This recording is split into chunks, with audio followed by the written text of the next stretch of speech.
3.5 million years ago, no doubt, measured by ashfall, which is very accurate. So that's why we jack it back. If we were this upright at 3.5, we had to be upright at around 4, and that's where you get your dates of 5 to 8 million years ago, the split from the common ancestor. All right, now, next slide, please. Here's the depiction of how this happened. The nearby volcano laid out a layer of ash. The creatures go walking along, leaving their tracks. Then another layer of ash comes, seals the layer, and then 3.5 million years later, a rivulet comes through here, cuts through, exposes one of the tracks. One of Mary Leakey's team sees it, and then they peel back the layers until they expose the whole thing. Miracle piled on miracle. It's just amazing, an amazing discovery. Now, the reason I show you this is I want you to notice that all pre-humans that you will see in the books, and go back and you can check, they will show you a head that looks like this one pretty much, grossly primate in its characteristics rather, because that's what the skulls of all pre-humans look like. But then they'll always stick these human bodies underneath those heads.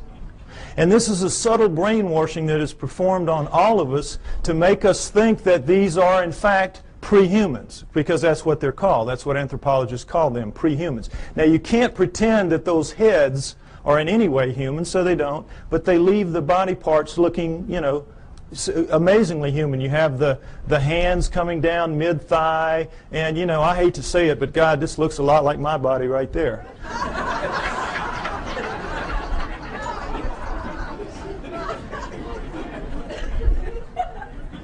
Point is, we're all being misled by these depictions, and notice them continually. It's the way I'm telling you. Now, next slide, please. Lucy is very famous. Everybody should know her story. Lucy in the Sky with Diamonds, 1974, Afar Valley, Ethiopia, discovered by Donald Johanson and his team. She is the first of the so-called pre-humans.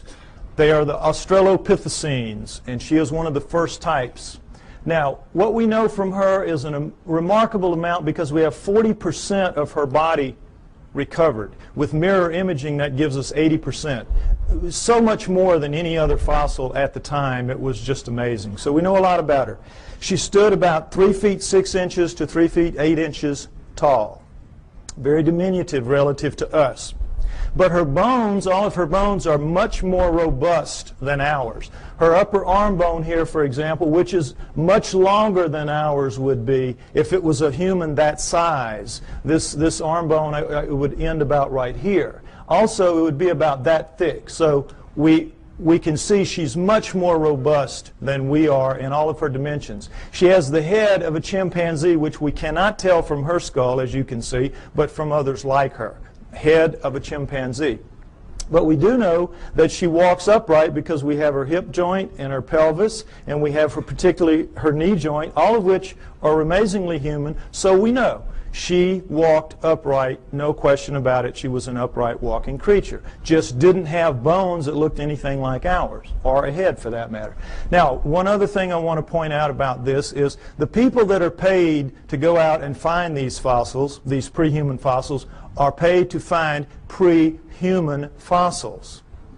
So what they do is they fudge it every way they can to make them look human, and they always have problems with the arms, because all the arms of the pre-humans are too long from here to here, from shoulder to elbow relative to us. So if you'll notice, what they did is they fudged this way up beyond where it ought to be to get this up here, so they could get the fingertip down around mid-thigh, when in reality it belongs down around here. Keep these little tricks in mind. This is all part of the subtle brainwashing campaign that is waged against you to make you believe that they're telling it to you straight about how this all happened. Okay, next slide.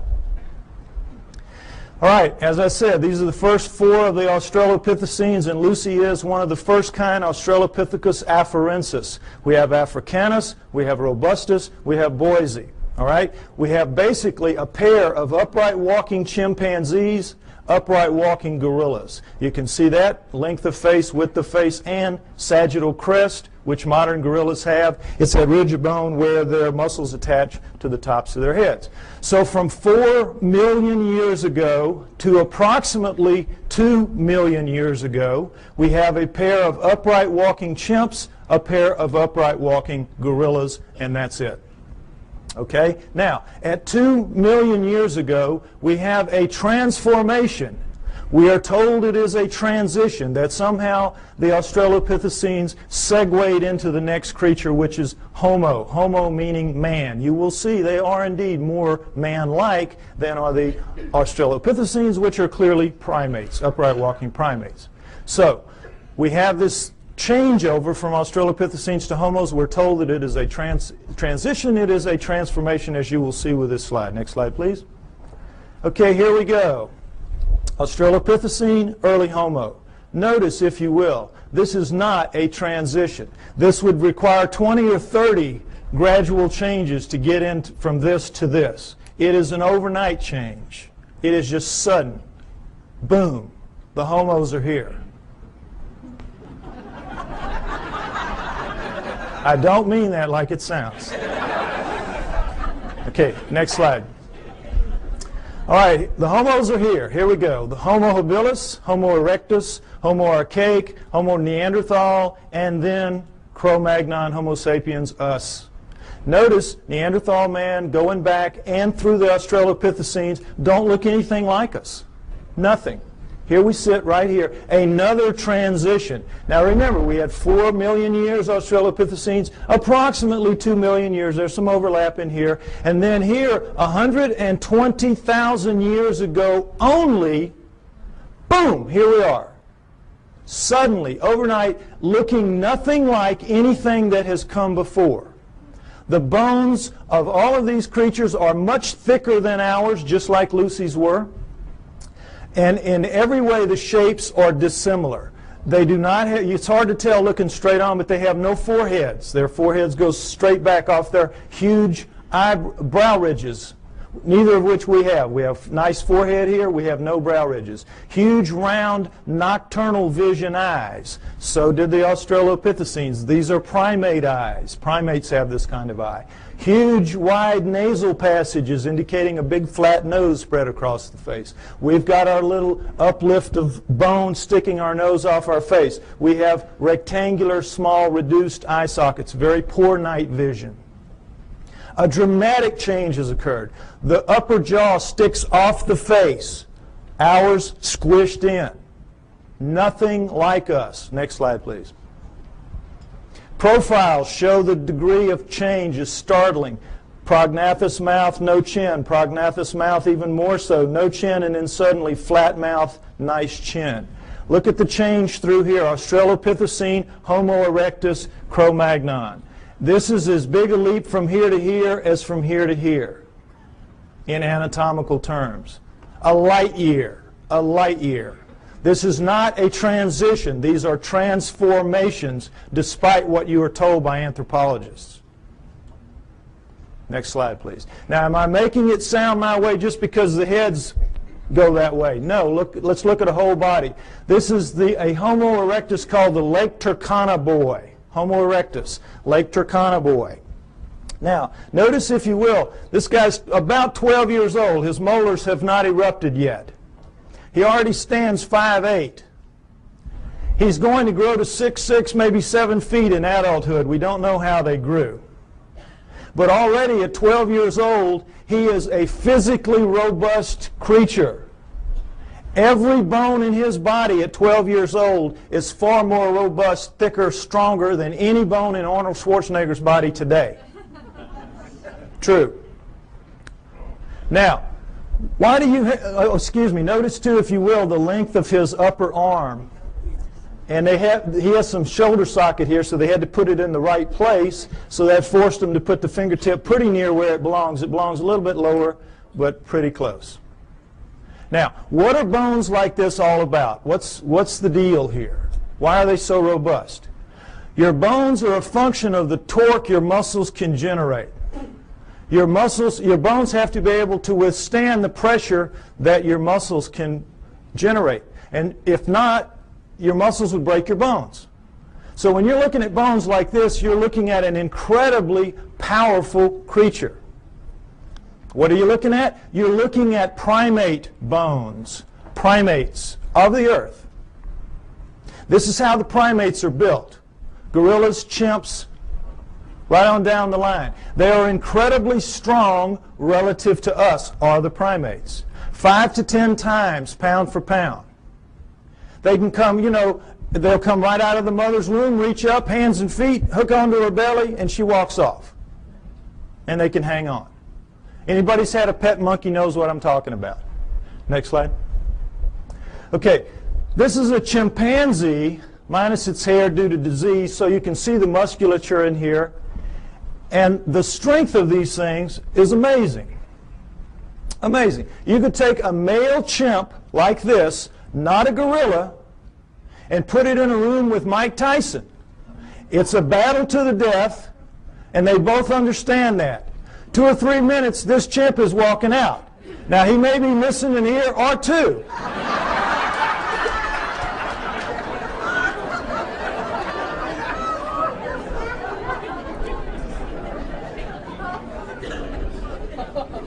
But the chimp is walking out. The chimp can tear him limb from limb, literally, apart. Understand that. Primate strength is nothing at all like human strength. Next slide. Same thing for Neanderthals, our supposedly closest nearest kin until just recently. Neanderthal fingertip bone, human fingertip bone. Segment of Neanderthal thigh bone, human thigh bone. Look at the difference. Not even close. This is quarters to dimes, shovel handles to broomsticks. No comparison. Our supposed, and we used to be told, absolutely, they insisted, they swore. We came directly from those guys. Even looking at this kind of evidence, that is what they insisted. Why? Because they have to explain it in terrestrial terms. Understand that science is hamstrung. They've painted themselves into a corner. They have to explain everything in terrestrial terms. They do not allow for outside intervention, whether that outside intervention is extraterrestrial or divine. And so they have to come up with explanations like this to suit the data, which doesn't at all support their conclusions. Okay, next slide. All right, here's the drawing that shows it a little more accurately what the prehumans are vis-a-vis the humans. Notice that in the drawings the hands are down pretty much where they belong relative to ours. Also notice the rib cages are the upside down funnels of primates in the prehumans as opposed to ours. What's the situation there? Well, you can't tell it very well from here, but all of the prehuman heads are stuck on their bodies like that, the way primates are. Their heads are down in on their shoulders. Only we have that elevated neck sticking our head up off of our torso. They also have that extra arm length and that extra power, and so they need a bigger fulcrum up here to wing their arms and do what they have to do. So all of that extra muscle mass plus the head torque down in there squeezes out the room, and so you're going to get that pinched off triangle that primates have. And we, with our shorter, lighter arms and lighter bones, we don't need all that muscle mass, and we got our heads sticking up, so we have a completely different rib cage. I want you to understand that. Now, the main thing to understand here is there is not a single human bone in the so-called prehuman fossil record. The main thing I want you to understand, there's not a single human bone in the so-called prehuman fossil record. And guess what? Anthropologists will not argue the point with you.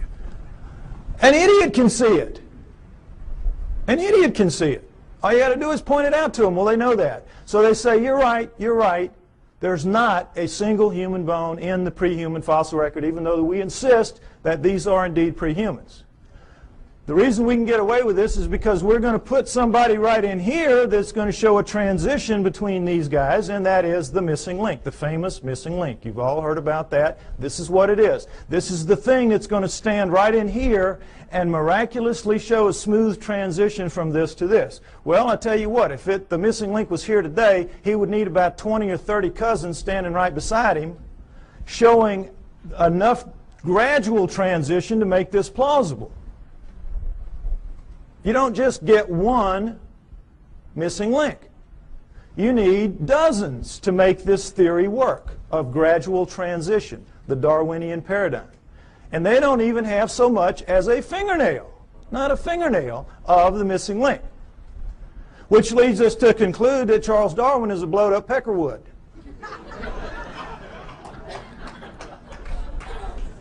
However, they will not concede that fingernail that's missing in that direction. Darwin's still intact, everything's still okay. Missing link's going to show up. It's been 140 years, not yet, but he will show up. Okay, next slide. All right, the throat thing, I want you to get that clear in your mind. Notice, if you will, this is a standard primate throat, and of course this is our throat. A complete redesign, complete. Not least of which is the fact that they can breathe and eat and swallow and drink at the same time and not choke. We, of course, you know what happens when we do. The peas come out of our nose when we start coughing. Okay, so the point is that primates with this kind of throat can make tremendous amounts of noise. Anybody's been to a monkey house or, you know, at the zoo, you know what I'm talking about. Hoops, hollers, screams, howls. They know no limits. They can just puncture your eardrums, some of them, howler monkeys particularly. But they cannot do the thing that we can do with our throats, which is what I'm doing right now, this minute. Break those sounds into little bitty pieces. It's called modulating. They can't modulate. They can't speak. And try as we might to teach them to speak, and we do. You know, Coco, they've been working for her, what, 20 years now? Up to maybe 3,000 words. You could put her in a third grade class and she could probably be valedictorian. But she can't speak. She can't speak, and she's never going to be able to because she doesn't pack the gear, as they say in the military. She doesn't pack the gear and never is going to. No primate is. We are completely different and completely special because of it. Next slide. All right, now, so here's what we're left with.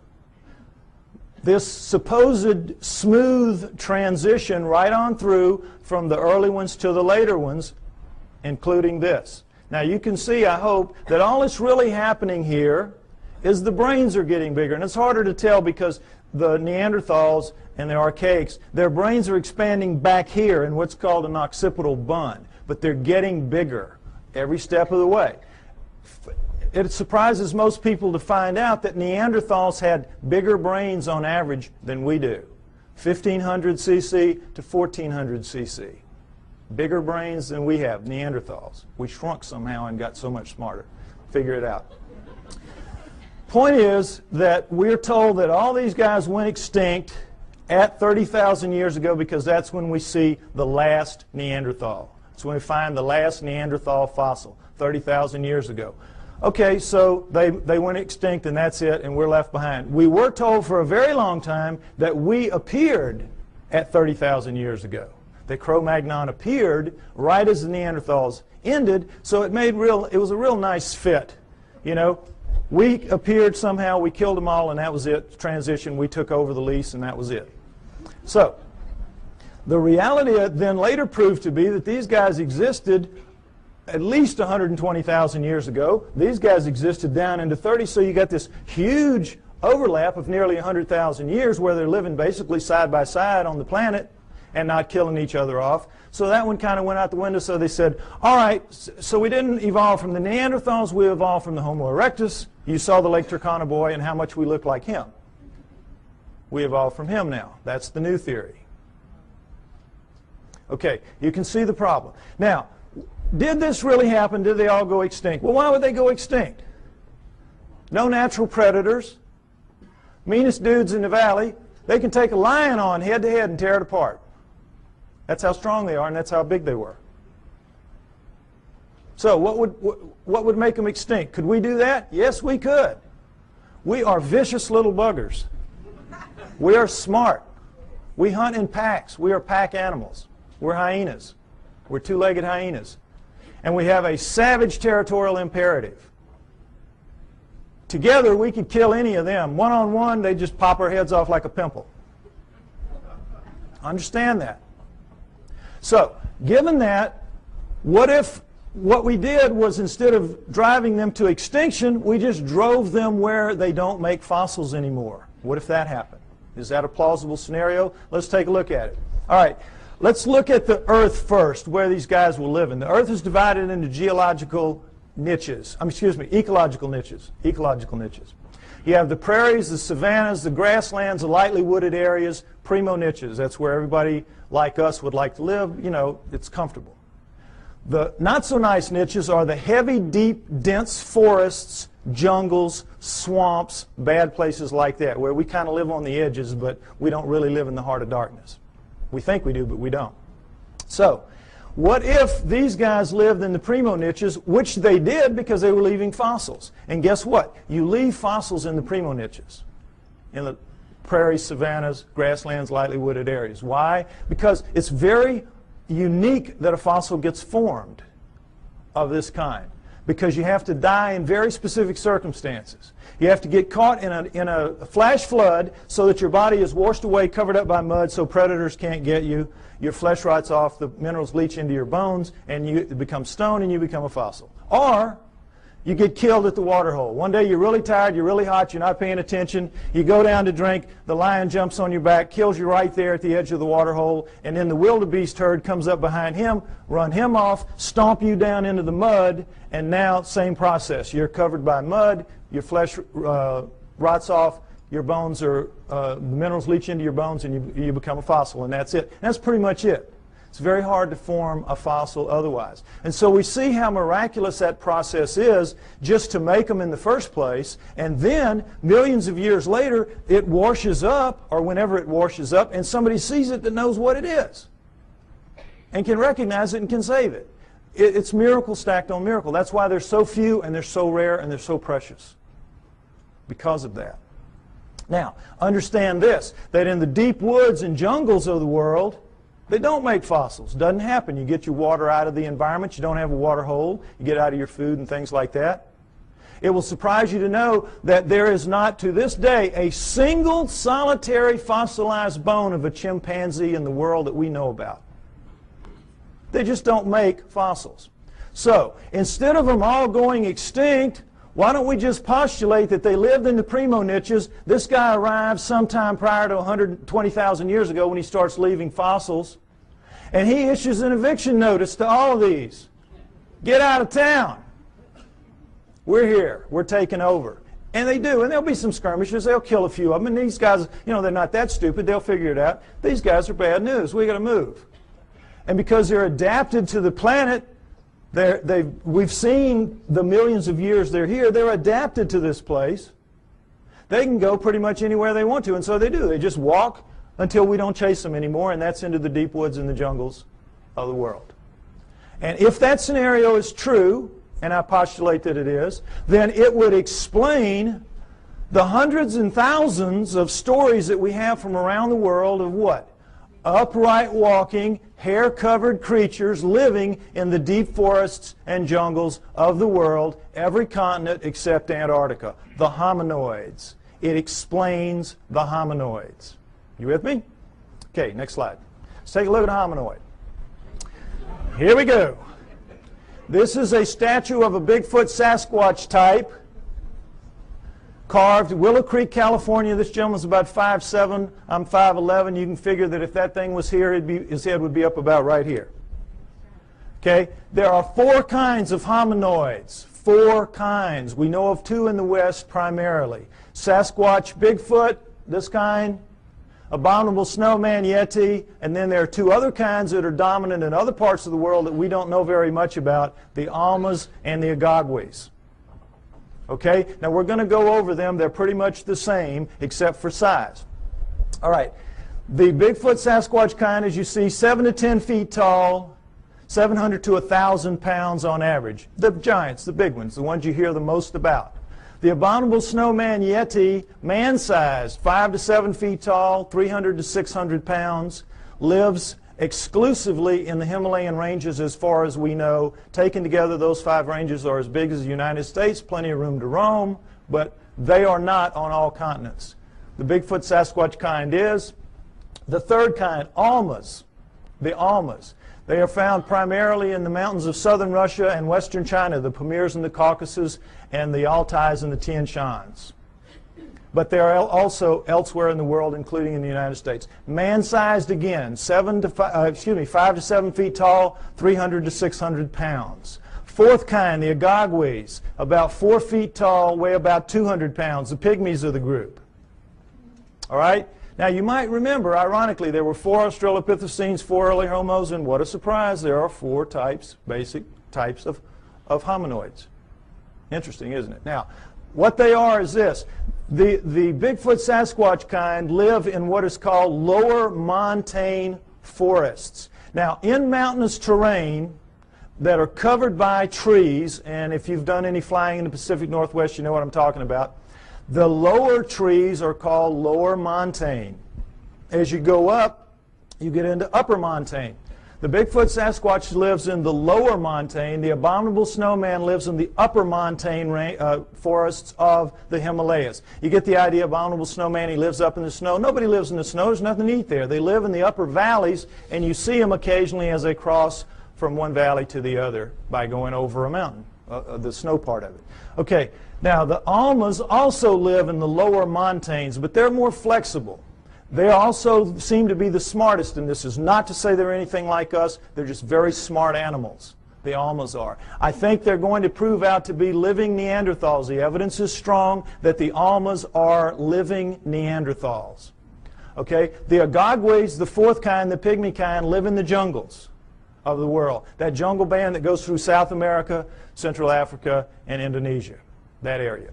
They, of the 4, have reddish, russet-colored hair, like orangutans, which also live exclusively in jungles around the world. The others have dark browns and blacks, their body hair, covered with hair. Whenever anyone sees them, their characteristics are described consistently the same. Wherever in the world, whatever kind we're looking at, when the person sees it, and frequently this is some very, very isolated native who doesn't even know that the rest of the world is out there, much less that these things are seen on other continents. And when they describe them, they always describe them the same way. They say, no forehead, huge brow ridges, big round deep-set eyes, big flat nose, although this one isn't so big, but big flat nose up against their face, mouth sticking off their face, no chin, head tucked down into their torso, very long arms dangling around their knees, very thick, muscular, robust bodies, and covered with hair from head to toe. Now, take away the hair, and what did I just describe to you to a T? The pre-humans. Am I right? You saw the skeletons. You saw the bones. The pre-humans. What does this lead us to believe? The pre-humans are the hominoids. The hominoids are the pre-humans. The pre-humans are the pre-hominoids. It's their ancestors, not ours. It's clear to anybody that will look at the evidence. The so-called pre-humans are, in fact, pre-hominoids. Now, it's easy for me to stand up here and say this. What's the proof? Well, let's start right here with their feet. They leave tracks. All around the world they leave tracks. We have upwards of 10,000 or more photographed, plaster casted, or both. No question about it. And guess what? They're all fakes. All of them. Every one of them is a fake. Problem being, it's not that they are really in fact fakes. They just can't be real. They can't be real because not only is Darwin a blowed up peckerwood, all of his followers are. And they don't want to be that. So these cannot be real, even though they are. Now, is it possible that they could all be fakes? All these tracks could be fakes? Could they fool everybody? No. Why? Because we know a lot about it. Let's take a look. There's a science called ichnology. And what an ichnologist does is he studies the tracks left in fossils by creatures going millions of years back. Show them a fossil, they can look at a print or a track or anything, they can tell you what made it. There's a whole science to it. If you go back into prehistory, all of our primitive tribes, the one thing you had to pass on to your children was how to read the tracks in the area and know what they were, so that they could feed their family out of the environment and so they could keep from feeding some wild animal's family. Very important. If you took everything we knew about, remember Tonto and those Indians, boy, they could just smell a track and tell you 20 things about what made it. We know about tracks. And this is two of the basic things we know. That when any living fleshy foot, like a human foot or a hominoid foot or even a camel pad, it doesn't matter, makes a track, puts a track down, the subtle interaction of bones in the foot, in our case it's 26 bones, 33 joints, dozens of muscles, ligaments, and tendons, makes a very subtle movement and lays it down in a very specific way from the midline out. And so it leaves a distinctive print with little lines in here called compression lines. Next slide. When you do it with a fake foot, you don't get that subtlety of movement because there's no sequential parts to a fake foot. If you're missing a foot and you need a prosthesis, you're going to get just a dull stiff foot. We cannot duplicate anything even close to it. Anything even close to a real foot. So whether this is plaster or rubber or plastic or wood, it doesn't matter. If you're making a fake foot, it's going to be of a piece, and so when you put it down into the medium, you have to stamp it or press it as a whole, and in doing so, you get a very distinctive look to that, and it's a little ridge here with cracks on the top and the outside that's an impact ridge. So we have compression lines and impact ridges. Now, I can give this little lesson to a class of first graders, lay down a bunch of tracks here, real and fake, give them a magnifying glass, and they will not miss one. They will not miss one.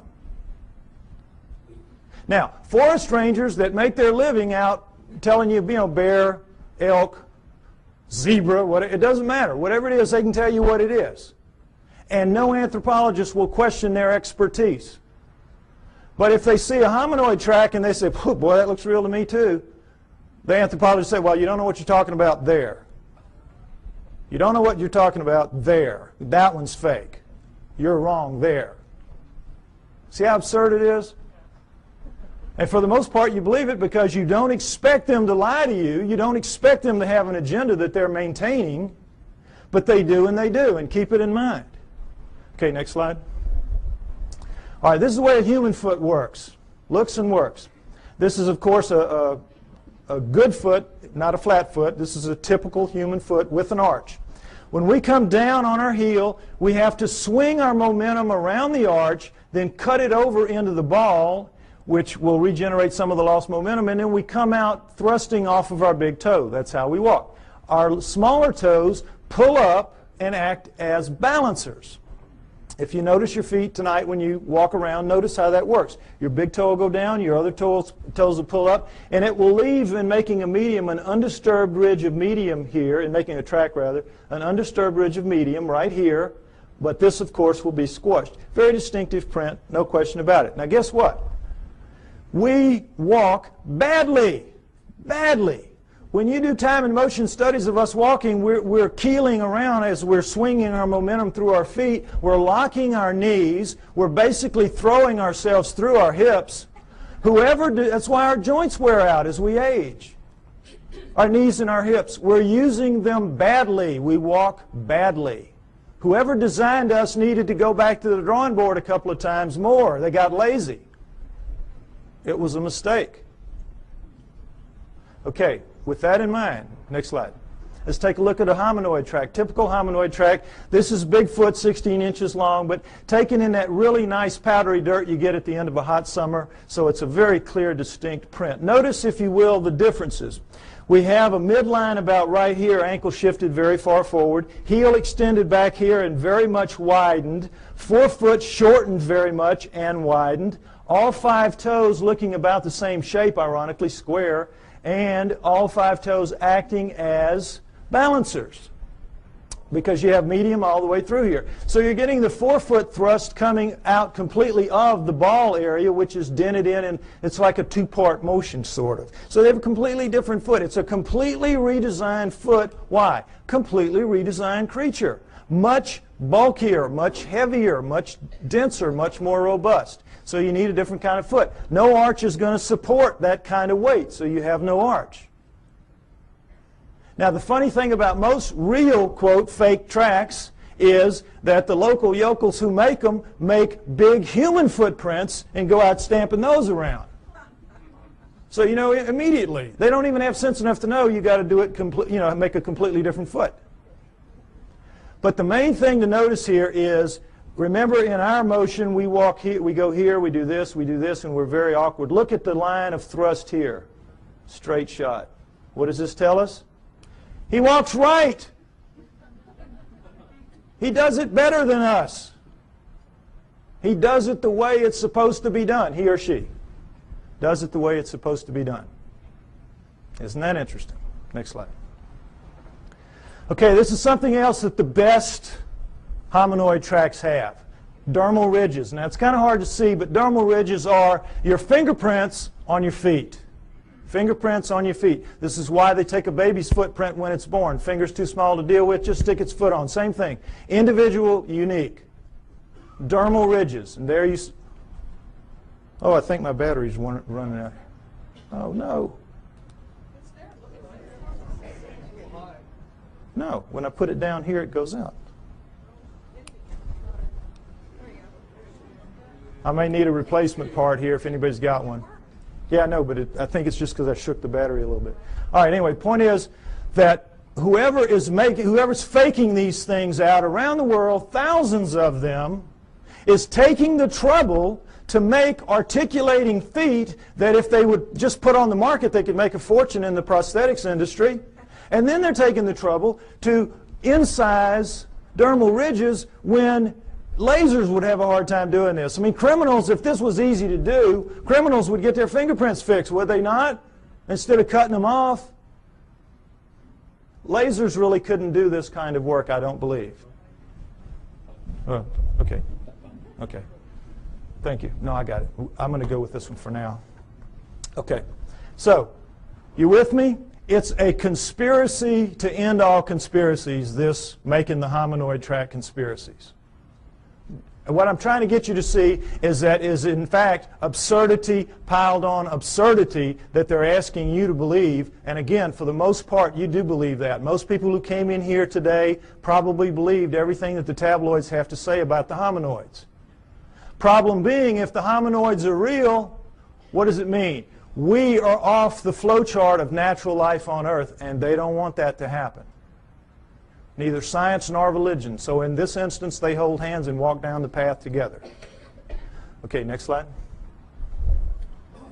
All right, check this again. Comparison, Bigfoot track, plaster cast, human foot, just to get this in shape in your mind again. Next slide. All right, another pair of hominoid tracks, as you can see. These are so grungy looking on the soles because they were taken out of clay as opposed to dirt, as you saw earlier. But in every other way, they're hominoid tracks, are they not? We found, they're found together, so we assume it's a male and a female, like the two that we saw walking along at the Laetoli tracks. Right? Would everybody agree? This is as hominoid as it gets, right? Wrong! Guess what these are? Neanderthals. These are Neanderthal tracks, absolutely and without doubt. Torriano, Italy, a cave 30,000 years ago. Neanderthal artifacts all over the place. Neanderthals. Bona fide. Now, what does this tell us? It tells us that the Neanderthals, for sure, are hominoids because they got hominoid feet stuck on them.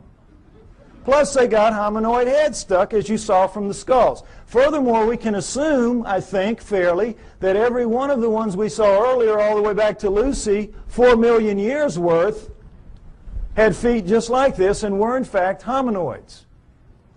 The track you saw at Laetoli, remember the one down in the corner? It looked a heck of a lot like that, didn't it? The hominoids are the prehumans. That's the point I keep trying to make. Now, I'm extrapolating a little bit here. I'm taking a little risk because we don't have the feet nor the prints of any other prehuman. We just have to go with logic. But guess what we do have? We do have the feet of Neanderthals. Next slide. Here we go. Neanderthal foot, Neanderthal. Can everybody see this down at the bottom? I'm sorry, it's kind of low. Take a look so you can see. Stand up if you have to, be like a football game. All right, here's the deal. Notice there's no comparison. Look at the heel bone of the Neanderthal relative to our little nub of the heel bone. Look where our ankle base joint is as opposed to this huge. This is it. This is bone here. This is our little base joint compared to this giant base joint here and the squeeze forward of it. Notice, if you will, the great foreshortening of the forefoot and the widening of it relative to ours. Look at the skew. You can see the skew in the foot. See how squared up and solid that is, like a rock. Look how much our big toe dominates our little four toes and how much these are much the same. This thing is built for balance, for solidity, for stability. We got a crummy foot, folks. Crummy foot and a crummy walk. We ought to complain to the boss about this. You can see why this thing walks so smoothly.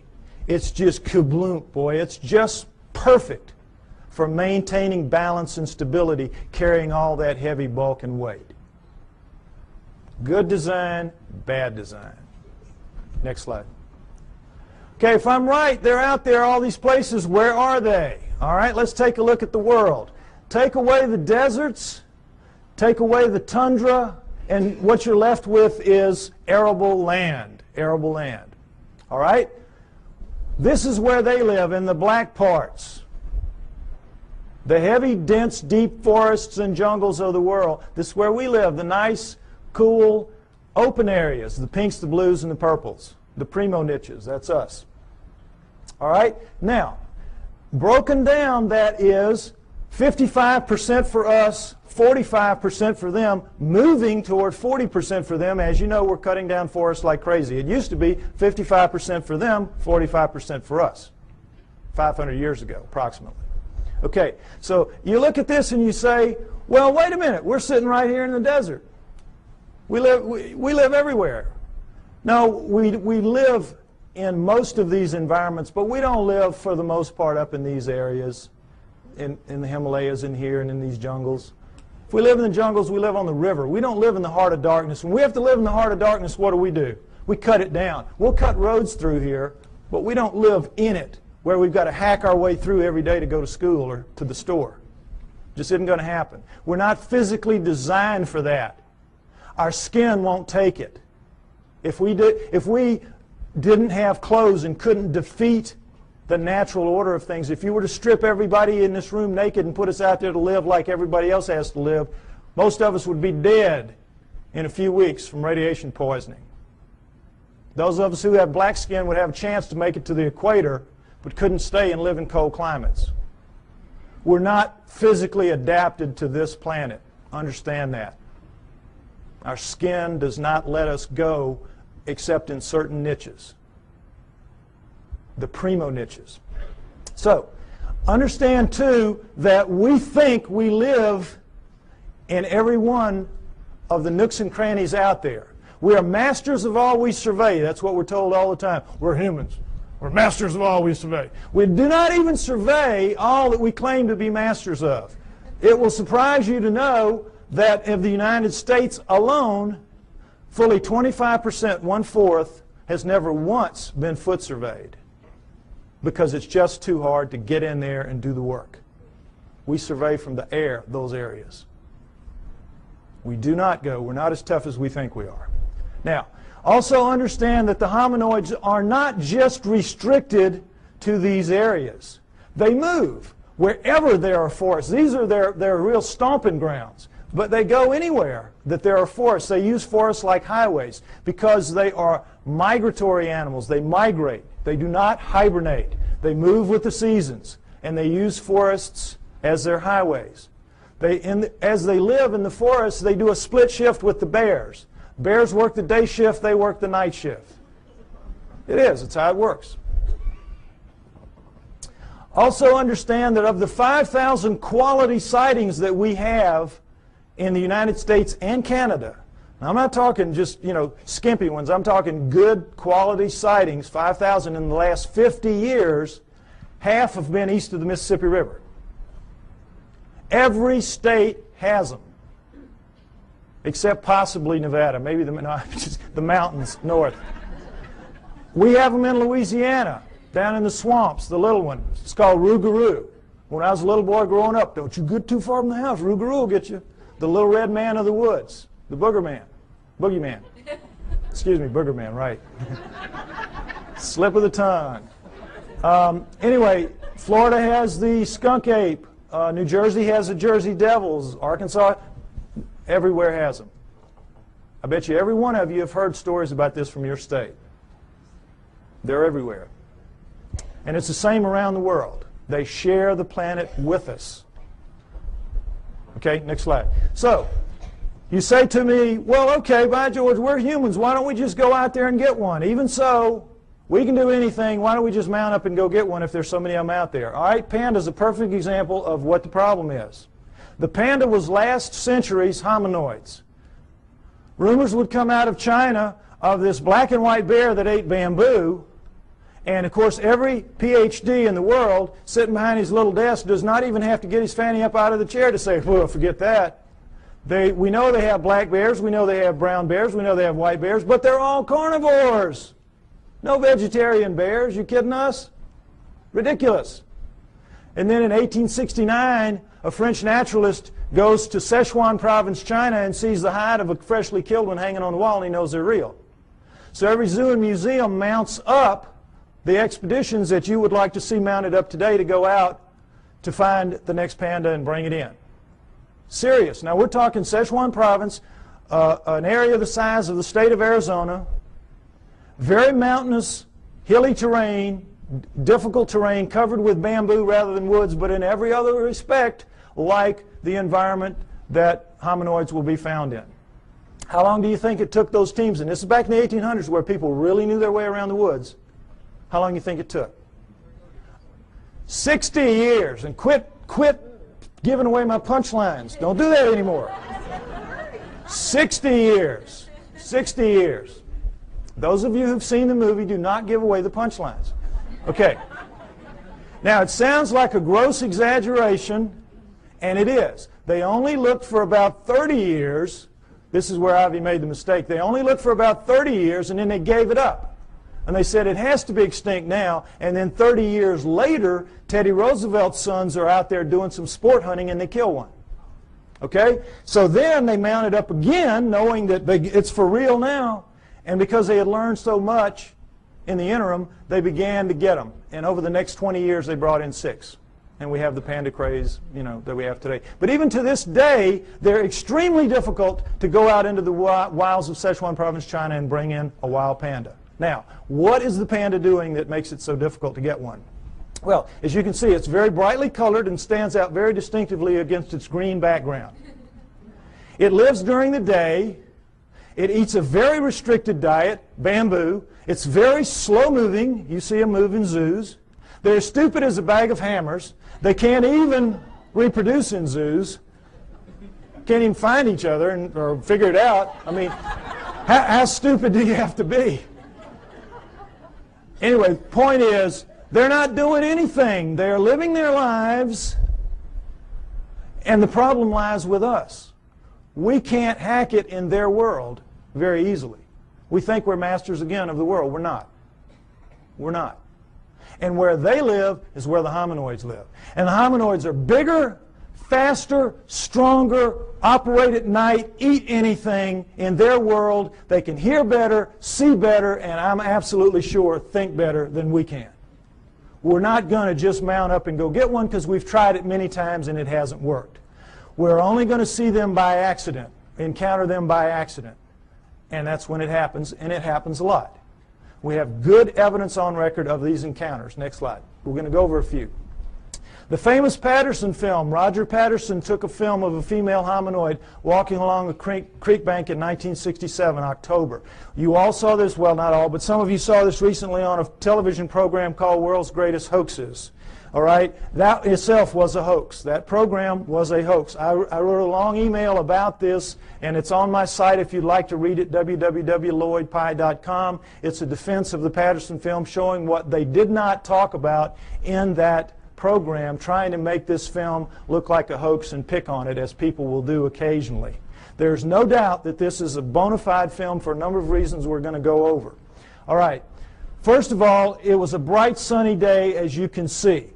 What happened was the sun was shining such that it was glinting off of her shoulder and thigh as she walked, and you could see her muscles rippling in her shoulder, in her thigh as she walks. In good slow-mo close-up you can see that, which they did not provide in that program.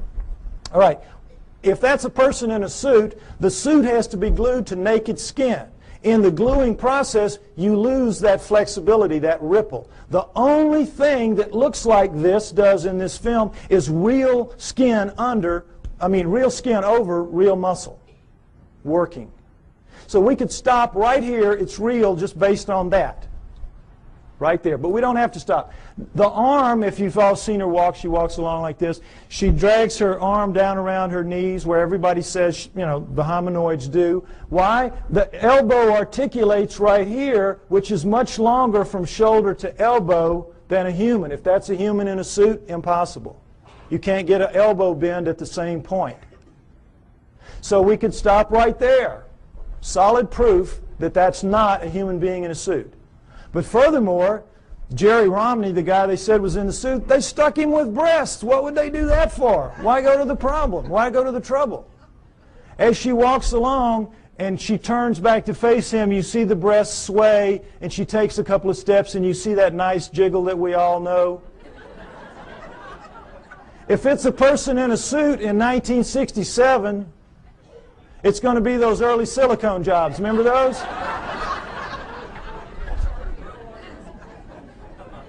Absolutely real right there.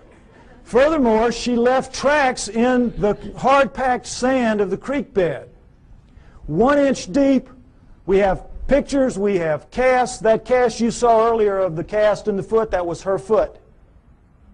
No question, inch deep, walked a 200-pound man beside her not long after. He sank about a 1/4 of an inch. So we know that as she stood there doing this, she weighed 600 to 800 pounds. Fake that. That's got to be a real lead-lined suit. 600 to 800 pounds as she walks. So we know that it was a legitimate film. Furthermore, as they pointed out in the program, with the fake films, they can never tell you where it happened and who did it, who took it, because they don't want that guy to be grilled, and they don't want experts to go and measure one limb here and know how tall it really was. Well, what Patterson did was he went right out fast as he could and begged every expert in the area that he could call, every anthropologist and zoo person, come out, bona fide sighting, please bring dogs. And you don't want to bring dogs because these things have a very powerful body odor that even tracking dogs will recoil from. If it's a person in a suit, it's like the suit's not even there. The dogs are after it. Patterson did, of course, no expert came. Needless to say, they never do. You can't get them to go because they know what will happen. A young man named Grover Krantz went out early in his career as an anthropologist, took a look at one, and he said, it looks real to me. And it's 30-some-odd years later, and I think he's still trying for tenure. They've made a tremendous example out of Grover Krantz for what happens to people who side with the enemy in this issue, which is a very volatile, very sensitive issue. Okay? So no experts would come, needless to say. Patterson did everything right that he could except film something that could be real. Other than that, he was great. Okay, next slide. A man named Albert Ostman, picture taken in 1957, talking about an event that occurred to him 33 years earlier in 1924 when he was a young man, a timber cruiser in the woods of southern British Columbia. He's taking some time off. He's out looking for gold mines, lost gold mines. He's sleeping in his sleeping bag one night, and suddenly Big Hand picks him up, shoves him to the bottom of the bag, slings him over its back like Santa's bag of toys, and scoops up his camp stores with the other hand and walks off with him. He is captured by a Bigfoot. He has marched for about an hour. He's got barely enough room at the top of the bag to breathe. The hand couldn't get quite around the bag, so he had enough room to breathe, but he stuck down the bottom of it. It dumps him out an hour later or so, and he's in a 10-acre basin of high rock walls where he can't get out, and there's one opening opposite where he is, and over there is the den of the living quarters of the male Bigfoot that got him, his mate, and their two offspring, a young male and a young female. And Albert Ostman stays with them for 6 days before he can figure out a way to escape, which is very funny, very clever. Not going to go into it. Takes too long to tell. It's in the book, okay? But he gets away. The point of the story is not how funnily he escapes, but that he doesn't tell anybody for 33 years. Keeps it to himself, thinking everybody would think he was crazy, which they would do. And then in 1957, he reads an affidavit in a paper by a man who saw one picking berries, and the man said, well, if anybody has an experience like this, would you share it with me? So Ostman writes him a letter and says, this is what happened to me. Well, when people found out what happened to him, the roof fell in on the poor guy. Experts came in from all over the world. He had to take lie detector tests up the wazoo. You know how it works. And so you know that when you're telling a story, a long, detailed story, and it's a lie, you can't keep the details straight. You're going to goof it up, and they're going to figure it out sooner or later you're telling a lie. He never goofed up. He passed all his lie detector tests. No, anybody that had anything to do with him, just read the testimonies, say he was absolutely A+ straight-up guy, telling a true story. Next slide. The famous Minnesota Iceman. Ice Child is more like it. This was a juvenile Bigfoot killed by a man named Frank Hansen in the woods of northern Minnesota. Ironically, in 1967, the same year that Patterson filmed his Bigfoot 2,000 miles away.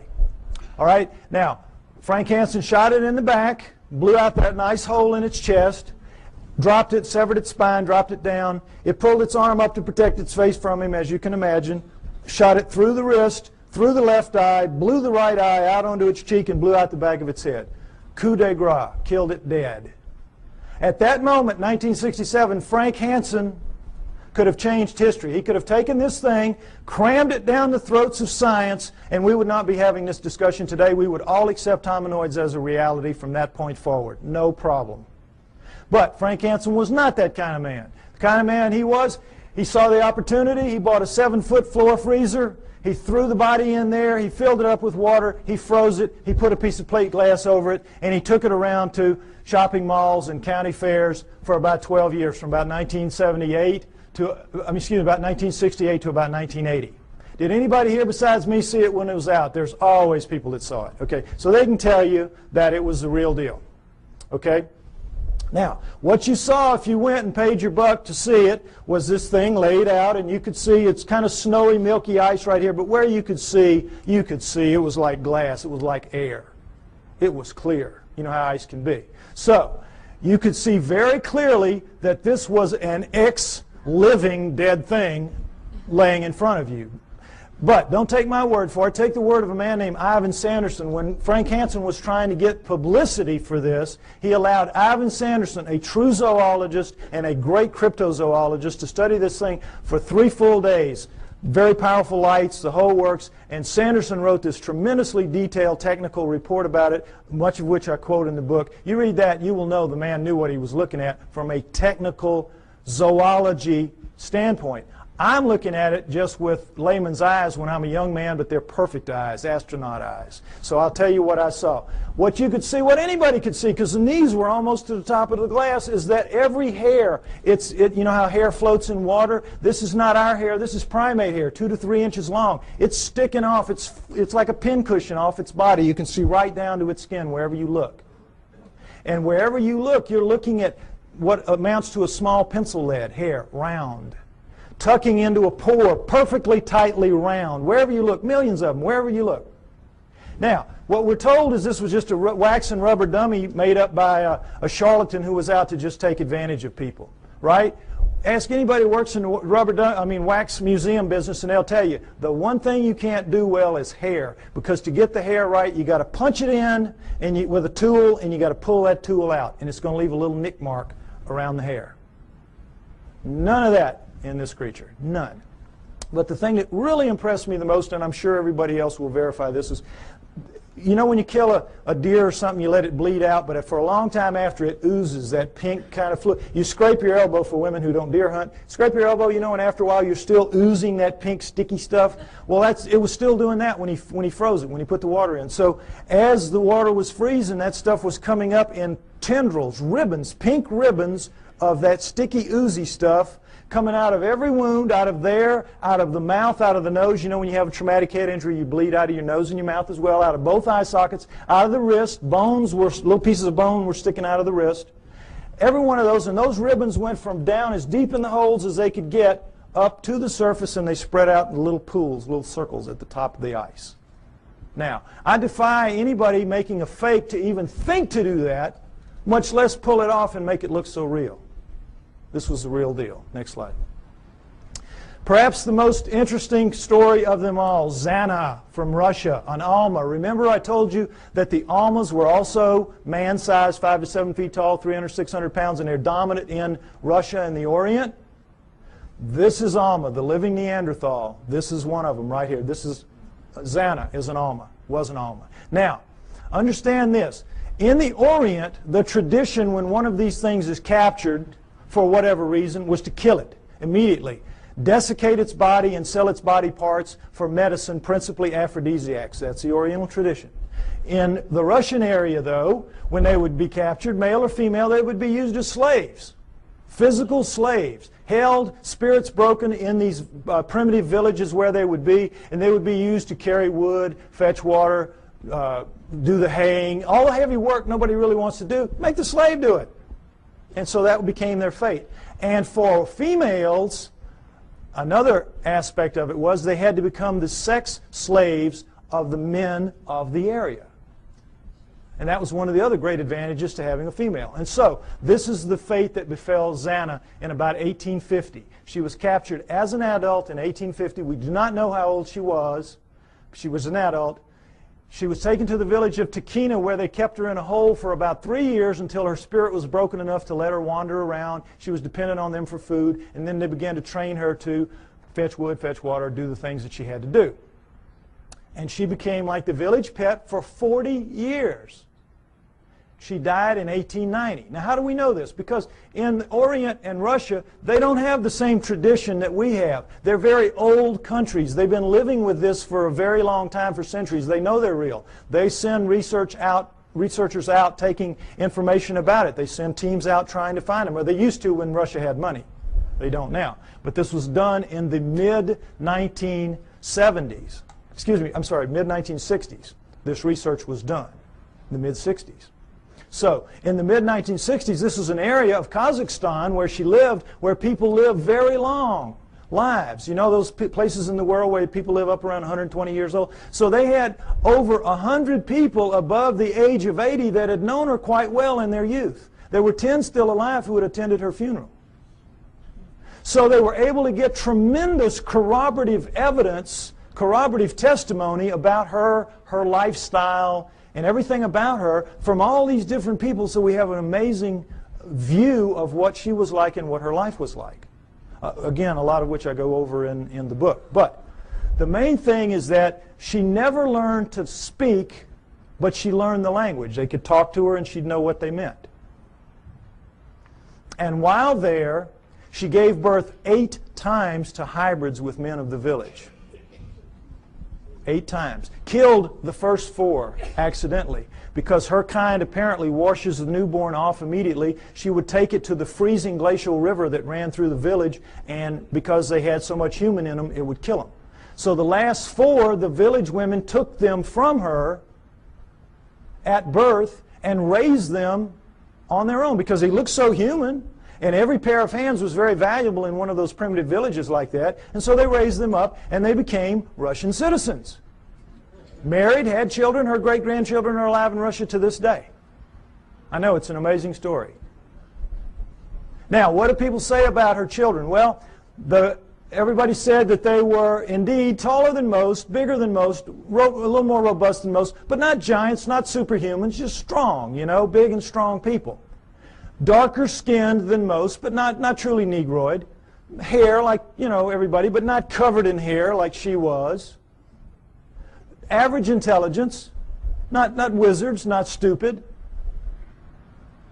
Ugly enough to make a freight train take a dirt road. Unfortunately for them. But they could speak. That's the key. They could all speak. They had very high-pitched voices, but they could speak, which allowed them to integrate into the community as humans, even though they were clearly not quite humans. So the researchers were real excited to get all this information. It's like, wow. And they knew where she was buried. She was buried in the village cemetery. Unfortunately, this is a Muslim area. They don't mark gravestones there. So they knew she was in the village cemetery, which had existed for centuries, and they couldn't say just where because of the 10 people that were alive. They all had different memories of where it had been. Who knew that 70, 80 years later somebody was going to care? So they couldn't decide. They couldn't, and they would have had to bulldoze the whole thing. The village wouldn't let them do that. So somebody says, well, guess what? Her youngest son, Kvit, died in 1954, only 10 years prior to this study. So they said, we know where he is. We'll let you dig him up. So, boy, they dug him up. Her youngest son, Kvit. Now, before we look at his skull, I want to say again, remember, Neanderthals had bigger brains than we did, and they carry them, we do rather than carry them in a bun in the back of their head called the occipital bun. All right, let's take a look at Kvit's skull. Here you go, right here. Notice, if you will, that's a remnant of an occipital bun right there. Notice how much of a forehead he doesn't have. Look at the size of these brow ridges. Look at that eye socket. Is it starting to look familiar? Look at the size of that nasal passage. Look at the size of these teeth. Look at the size of that jawbone. Look at the size of the cheekbone. But look at that chin. Allows him to speak. This is an ugly dude, kids. This is a Neanderthal, basically. This is a guy you do not want to meet in a dark alley. Now, what, of course, anthropologists say is that he is an extreme variation on the human norm. An extreme, real extreme variation on the human norm. But that's how they explain it. Okay, I ask you to take my word for it. Hominoids are real. They live with us today. They have always lived with us. It is their planet. They are the native, indigenous, upright walking primate of planet Earth. There was a split somewhere between the down on all four primates and the up on 2 feet primates, but we're not the one. The pre-humans are the pre-hominoids. Go with me on that. Now, if you do, what it means is, as I said earlier, we human beings do not have a place in the natural scheme of life on Earth. And that's a problem. So if we don't, where did we come from? Why and how did we start leaving fossils on the planet at only 120,000 years ago? All right? Unlike Alan, the speaker you saw earlier, and perhaps unlike some of the others you might hear later, I have my own opinion. I don't necessarily agree with him. You're here to evaluate what we say and decide on what you believe. I am a pro-Sitchin person, as you will see. Okay? I have studied, and in part 4 of my book, I base part 4 on the writings of Zecharia Sitchin and the ancient Sumerians, because, next slide, I believe that the answer to where we came from is, in fact, going to be found in Sumer. Ancient Sumer. Modern-day Iraq, Tigris-Euphrates River, Zagros Mountains, the Fertile Crescent.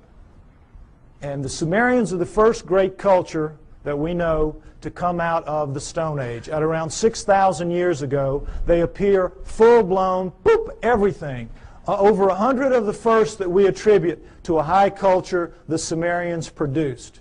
Now, logic would tell you, and certainly the Darwinian paradigm of simplicity leading to ever more complexity would tell you that the first culture out of the Stone Age is going to come crawling out of the caves on bloody hands and knees. Are they not? But no. These guys come sailing out and start building beautiful cities and have education and law and everything. Next slide, please. They had the first great cities, the first great city centers, the first high-rise buildings, the first walls, the first roads, the first wheeled vehicles, the first ocean-going vessels, geniuses with water, first agriculture, first animal husbandry, first laws, first court systems, first literature. You name it, they had it. Well, everything except cable TV, maybe. I mean, they had it. They were great. They were a fantastic culture. And the Egyptians, Greeks, and Romans come from their culture. Those cultures developed from what passes down from the Sumerians, or at least out from the Sumerians, I believe. Okay? So, one of the many things they had at first was writing. Now, this is what we're all taught. We're taught nothing about the Sumerians except that they invented writing. Again, they appear, boop, invent writing, boop, disappear, and that's it. History forgets about them. You never hear what they wrote. You never hear what they wrote. And you never hear how sophisticated they were because, again, it doesn't fit that paradigm. It's easier to just start with the Egyptians, Greeks, and Romans and move on from there. Okay? What they had to say, next slide, in their writings, their writing, by the way, was cuneiform, very sophisticated math-based writing. And by the way, their mathematical system, called sexagesimal, based on the number 60, is better than ours for using very small numbers and very large numbers. And they kept time around the great year, 26,000 years. How'd they figure that out? Among other things. But in their writings, most of it is like these little hand things where it's just bills of lading. I sell you this. I'm buying that from you. It's like our paperwork. But they have a lot of them, about 5,000 of the 100,000 or more that we have, that have to do with stories of their cosmology, their cosmogony, their history, where we came from, how the solar system formed, and all that. And that's what we're going to go over, what they had to say. Where did it come from? Well, originally, when these things were being translated in the late 1800s, early 1900s, when the translators would read what they'd have to say, it was like, oh, come on, forget about it. Put them in the myth. These are myths. They have to be myth. It can't be true. And they put it in the myth pile, which Alan was talking about, myth. So, Zecharia Sitchin, a man named Zecharia Sitchin in the 1950s gets the idea, wait a minute, how does the first culture get a myth? Who hands it to them? Good question. Why didn't anybody else think of that? So, he assumes it has to be a history. They have to be telling a history, which then later gets distorted perhaps as myth by later cultures, but the first one's got to be a history. So he goes into the myth pile with that attitude and comes out with 8 books at this point called the Earth Chronicle series, which I use as the basis for a lot of what you're going to see here now for a while. Okay, we're going to go over what the Sumerians had to say, boiled down. Part 4 of my book is basically the cliff notes to Sitchin's work. Any of you that have tried to read it, you know it's a slog at points. Okay, I tried to make it as easy as I could so at least you have the cliff notes to go in and try it again. All right, next slide. Here's what they say, that originally as the solar system was forming, there was the Sun, Mercury, Venus, Mars, and a big planet called Tiamat, right where the asteroid belt is now. And if you know about Bode's law, there's supposed to be planets at certain places of a certain size, and it all fits reasonably well except for the asteroid belt where there should be a planet, and there isn't. But there was Tiamat then, Jupiter, Saturn, Pluto as a moon of Saturn, Uranus, Neptune, and into that forming solar system at around 4 billion years ago, which we extrapolate and assume because all of them were still very plasmid, still very much lava-ish, able to pull moons out of themselves, and we know that the solar system formed at around 4.6 billion years ago, so at around 4 billion years ago would have been the time approximately when this would have happened. Okay. Nibiru comes in, and as it's a stray planet like the one we saw a few months ago being slung out of the binary star system on the news. We all saw that. Probably something like that. It's captured by the gravitational pull of the large outer planets, swung around the sun, captured by the sun, and is caught in an elliptical orbit like a comet, moving clockwise as opposed to the counterclockwise circles of the other planets. Well, as you can see, there's the capacity for real problems here with one going one way and one going the other. And in the second time around, Nibiru collides head-on with Tiamat at planetary speeds. This is a collision. Okay? Next slide. This whole thing now is described in the great Sumerian epic of creation called the Enuma Elish, which is 6 tablets of action, 1 tablet of summation, which is taken to be by many people the basis for the 6 days of creation and the 1 day of rest.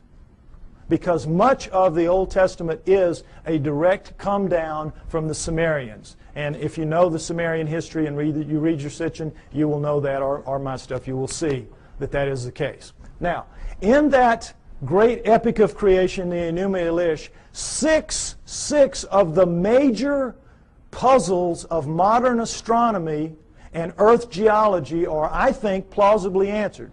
You heard Alan's interpretation of some of it. I'm going to give you mine and give you the basic Sitchin explanation. Okay? What they say is that in the collision, Nibiru slams into Tiamat. It is a little more held together. It's older, and so it is coalesced more. It holds together. Tiamat is shattered in two, blown apart, torn in half. And that the lighter outer crust, the crust with the water on it, is scattered in all directions. Boom. Just an explosion, the lighter crust, and goes off with the water. Now, one of the great mysteries of modern-day astronomy is comets. Comets make no sense for this reason. They come from all over the place. In a linear universe, when, you know, the great ball of a primordial cloud of dust and gas swirling around flattens out into a pancake to make the solar system, that's the ecliptic. Everything formed in the ecliptic should be in the ecliptic. Nothing should be out of the ecliptic, and yet comets come from all over the place. So they had to be removed out to where they are some kind of way, but we don't have any idea. So they come up with this fantastic thing called the Oort cloud, which is so far away you can't imagine. The Oort cloud is one of the biggest jokes out there. And that's how they explain comets, because they can't explain them any other way. But the problem with comets is they have water in them. And anything out in space is not going to produce water. You produce water by being a cooling planet with lava spewing up the steam and stuff like that, and it condenses, etc. So comets have to begin in a planet. Now, this explains it, I think, plausibly well. Nothing that they will throw at you to explain comets will do it.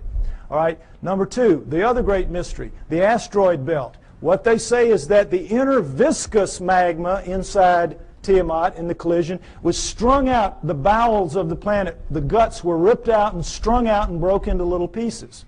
That's the asteroid belt. They called it the hammered bracelet. We call it the asteroid belt. But there it is. And that's a fairly plausible explanation for it. Again, this doesn't make sense because, as you heard, the exploded planet theory. Problem is, when a planet explodes, it ought to just go boom everywhere. It shouldn't be hanging around.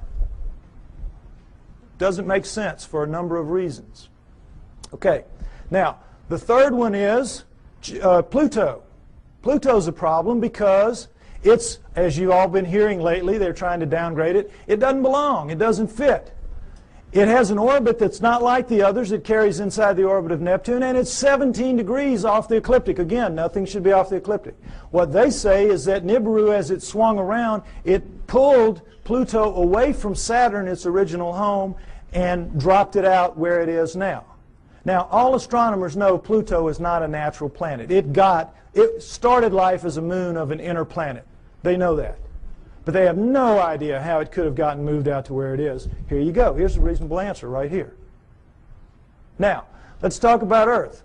Three great mysteries here. Life. Well, first of all, let's establish that Earth is a remnant of this. What happens is Nibiru's moon bangs into the remnant of Tiamat, and like pool balls, boop, hitting, knocks it inside the orbit of Mars, and it reestablishes there and becomes the Earth, the remnant of Tiamat. Now, Earth has one great mystery is life. How did life come to be? Life appears, despite what you're told about the lightning bolt into the primordial soup and all that, forget it. That's just a joke. That's just a fantasy fairy tale to tell people that don't want to know the truth and to tell kids in school. That's what they're teaching to this day. We know very well that the first forms of life to appear on Earth appear suddenly. They're very sophisticated bacteria, prokaryotic bacteria, and there's not one, there's two kinds, and they appear at around 4 billion years ago.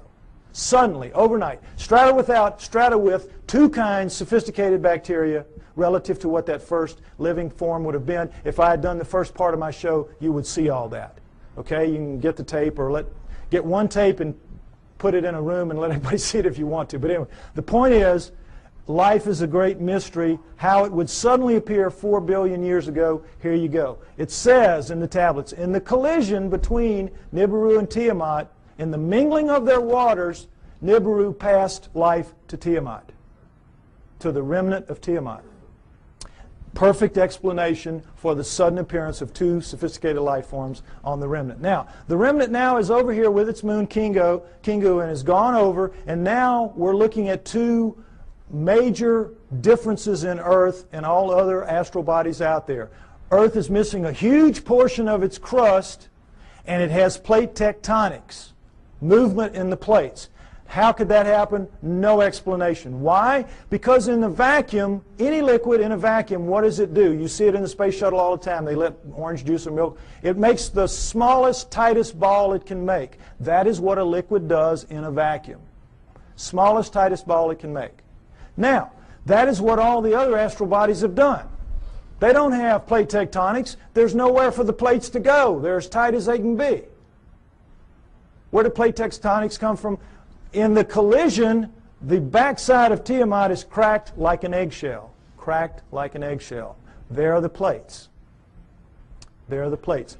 And when the missing crust, of course, is when the half is there. It's still viscous. It's still magma. So what's it going to do? It's going to tighten itself down into a new ball, much smaller than the old one had been. And what's going to happen? It's going to have a big chunk gone, a big missing piece of itself, a big hole in itself, in its skin. And so that scar is going to break up into pieces as the plates move around, and we have the plate tectonics and we have the missing surface that we know about today. Next slide, please. And we'll take a look at just a representation of what it looks like with the water gone. Not to scale, of course, but you get the idea. This is not like any other planet or moon out there. Something happened. And I think the Enuma Elish gives a plausible explanation for what that was and for all the other things that I mentioned as well. Next slide. Now, when the dust settled, here's what we had. The solar system as we know it today, with Nibiru moving in this clockwise 3,600-year orbit. And I say it passes outside the orbit of Mars, inside the inner edge of the asteroid belt. And the last time through, I think, was around 200 BC, which means it's just past aphelion out here, and it's going to be back around 3400 AD, about 1400 years. We don't have to worry about it if I'm right. You will get arguments about these dates. Some people use textual interpretations. I use the date of the ending of the Ice Age, which I believe was caused by Nibiru passing through and lifting the tides. You can read about why I think that in the book. And I use the dating of the ice cores and the tree rings of science. I try to make my work as scientifically based as I can because I expect someday to be able to go toe-to-toe with those guys, and I want to be able to do it on their turf in their terms. Okay? So, next slide. All right. This is some of the proof for that story that you've just heard, and it starts with cylinder seals. And I just want you to see what a cylinder seal is. There are about 5,000 of these that we have. They were their printing press. It was just a thing they would roll out on the clay to leave little pictures like this. Now, when they had a story to tell, they told it in the tablets like you saw. But when they had an event that everybody would know the event, like I showed you that cartoon, and everybody here, we all knew in a very small space that was talking about millions of words and thousands of volumes about evolution. Am I right? We all knew. Well, they would all know this was the story of the time the gods or whoever gave the water to the water buffalo or whatever. The point is, notice the fine detail in the best of the cylinder seals, and then realize that these are basically 2 to 3 inches high. They're like big spools of thread. Made out of precious and semi-precious stone, carved in a circular format so that they roll out flat and three-dimensionally.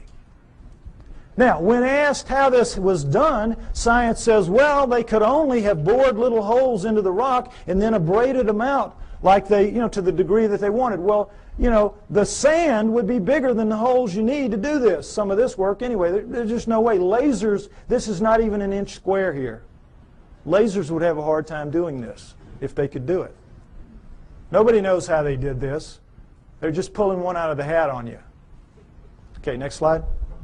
This is the one I want you to see. This is a much older one, much more worn, as you can see. 4,500 years, 4,500 years, 2,500 BC. It's VA 243. It's in a museum in Berlin. It's well dated. And it's called the Granting of the Plow. This is a seated god. See him in his chair with a plow in his hand. This is a standing god, and this is a human. How do we know they're gods? Because they have horns on their helmets. Horns on their helmets. Notice the horns. This is how you signify gods, or they did anyway, the Sumerians did on their cylinder seals. And I want you to pay special attention to this because later at the banquet we might see a real live Anunnaki helmet. We might see that. Okay, now, normally they would put astronomical signs up here to indicate who the god was because not everybody would know. But in this one, obviously everybody knew. And as you can see, this the human is carrying this kind of skunky old digging stick that the most primitive people have, even to this day. And this new wooden plow here, 4,500 years ago, we can go to Egypt today and see this very plow, and in many other third world countries still being used, this very plow. Okay, so no question it's the grinding of the plow. But this is what makes this special right here. Let's see a blow-up of that. What is this? Solar system, right. Sun, Mercury, Venus, Earth, in their relative sizes, mind you. Earth, Moon, think how small that is. What grain of sand dug that out? Mars, and then, what should be here? This should be the asteroid belt. This is Nibiru, folks. Nibiru.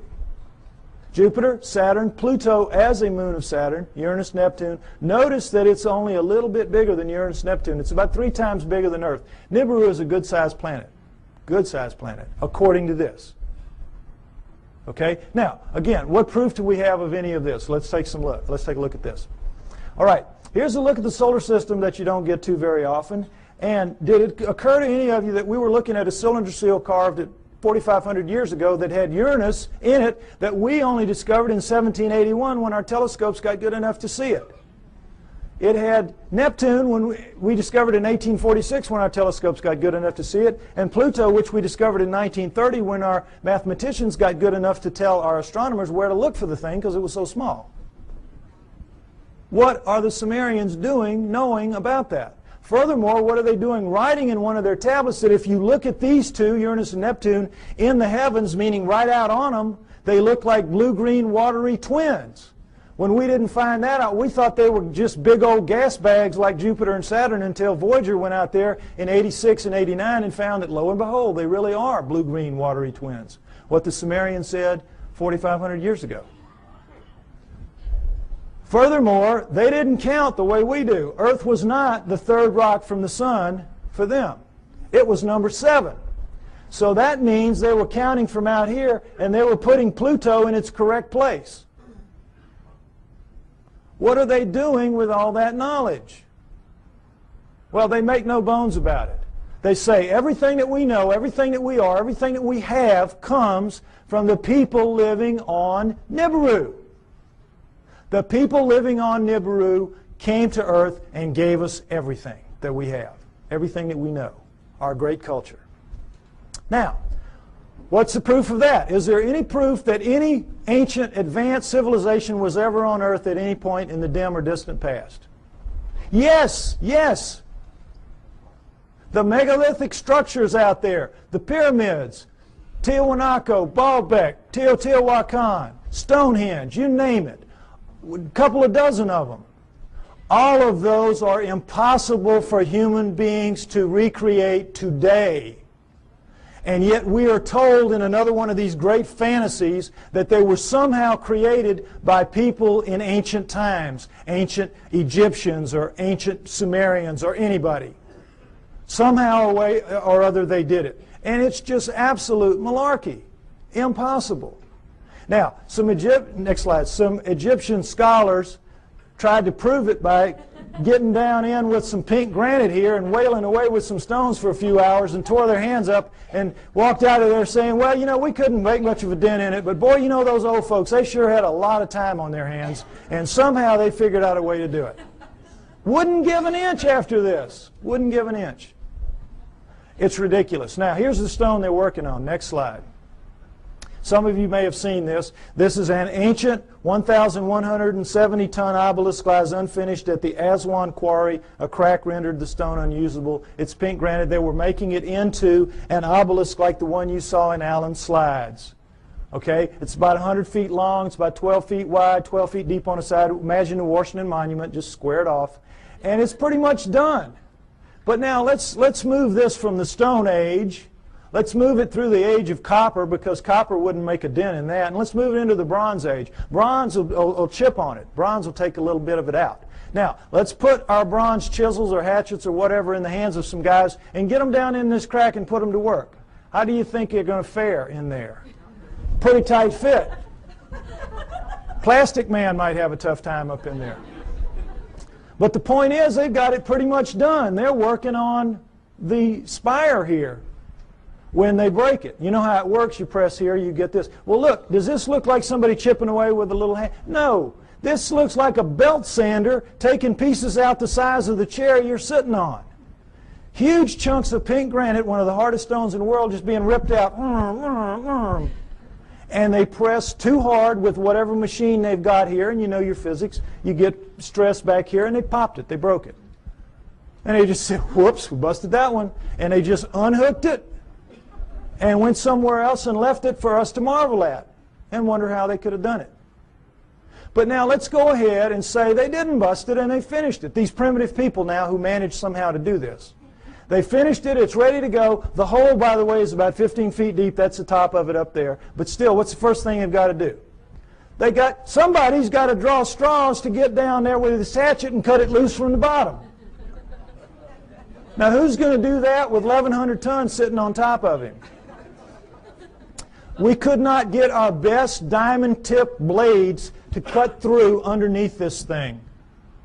The weight would stop the blade. We could not, the operative word here is impossible. We could not get this out of here. And yet they did it time and time and time again.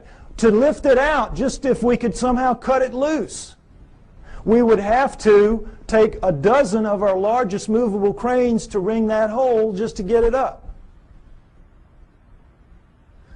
You're being lied to, folks. That's the main thing you got to understand. You're being lied to. It's absolutely impossible for this one stone proves that none of the megaliths were made by those people in that era. And this, again, is not the biggest one. They have them in Baalbek twice that big. Okay? Next slide. All right. What we're told is that the Anunnaki came to Earth for this, gold. Mining gold. And that originally the story is they landed in ancient Sumer, but not 6,000 years ago, 400,000 years ago, 430,000 approximately to be exact. 400,000 years ago they land in modern-day Iraq, and they set up shop in the Tigris-Euphrates Valley, and they call their home away from home, their home away from Nibiru, the Eden.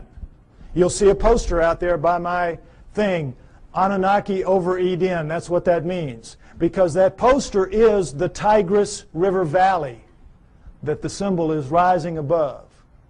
That is where it was. That is where Eden was, according to them, and that comes down in the Bible as such. So they set up camp and they placer mined the gold out of those rivers. What do they need gold for? They needed to repair their atmosphere. And their rise to high technology, they had damaged that big, 3 times the size of Earth atmosphere, the same exact way we're damaging ours in our rise to high technology. And they ultimately had to repair it with very fine particulates of gold, like talcum powder, blown up into the stratosphere above it so it would ride above there and act as a reflector and an insulator from cosmic rays, which is, you see that on the masks of astronauts and in the capsule and all that. Gold is a wonderful stopper of cosmic rays. So that's what they had to repair it with. It's what we will have to repair it with. We'll have to do exactly the same thing when the day comes for us to have to face up to what we're doing to our planet. Okay? So they came, they placer mined out of the river, and all that is you put a tray in the water, you let the water sweep over, the water drops the gold into these cloth. Every few weeks you pick it up, and it's real easy. It's the way we do it now when we have the opportunity. But you tap out any stream system, ultimately, and they did. After about 150,000 years, they had tapped it out. And so they decided they were going to split themselves up and go where the mother lode of gold was on the planet Earth, which is what it is today, Southern Africa. So they divided themselves into the upper world, which remained the Eden, and the Abzu, which was the lower world, and you didn't want to go to the lower world because you had to get in the holes and dig the gold. And they didn't like it. So the Anunnaki revolted. They said, we don't want to do this. We want a slave to do this work for us. Plus, it was a hardship duty, mostly men. You know, why don't you make us some women while you're at it?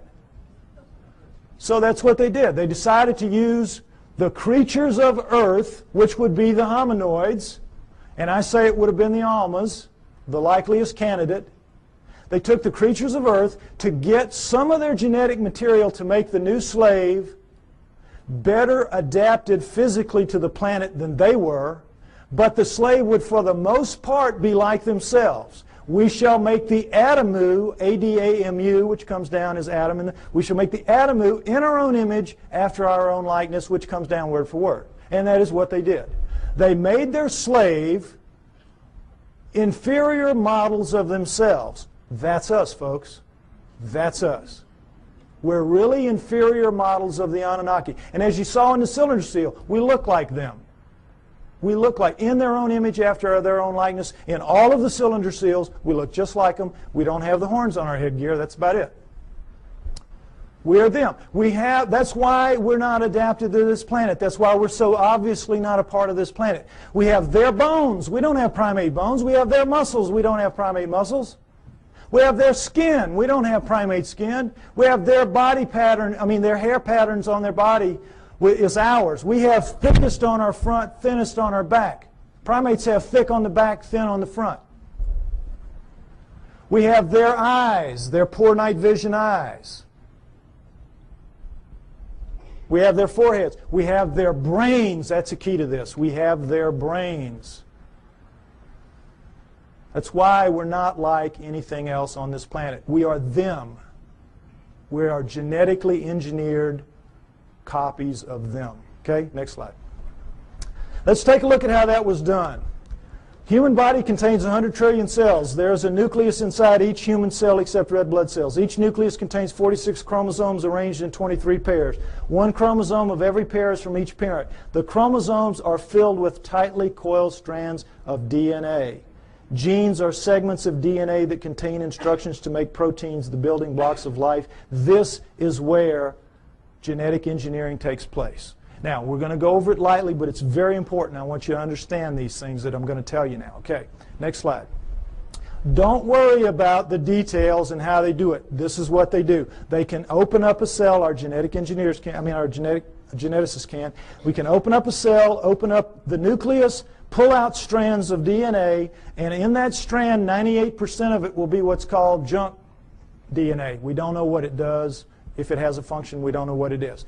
2% will be what are called, prosaically enough, the working segments. They work. They do what they're supposed to do. They make the proteins. Now, if you cut in the junk above a working segment and in the junk below and remove it and have done the same with another strand of DNA over here, you can move anything into anything else. It can be animal into plant, plant into animal, fish into fowl. It does not matter because all living things at the most fundamental level are exactly alike. Understand that. We're all made of the same 4 base pairs, the same 20 amino acids. Everything is the same at the most basic level. It's like it's pop beads that are interchangeable. It is almost as if somebody designed it that way so they could just mix and match the parts and make anything they wanted. Isn't it? Something to think about. Okay, but the problem with it from an engineering standpoint is this. You're not cutting with a blade. These are not precise cuts. The blade would have to be a few molecules thick. You're cutting with chemicals. Chemicals. Now, the chemicals can cut pretty accurately, but mistakes are going to happen. Something's going to ooze out where it doesn't belong. Something's going to splash over it where it doesn't belong. Mistakes are going to happen. Inevitable.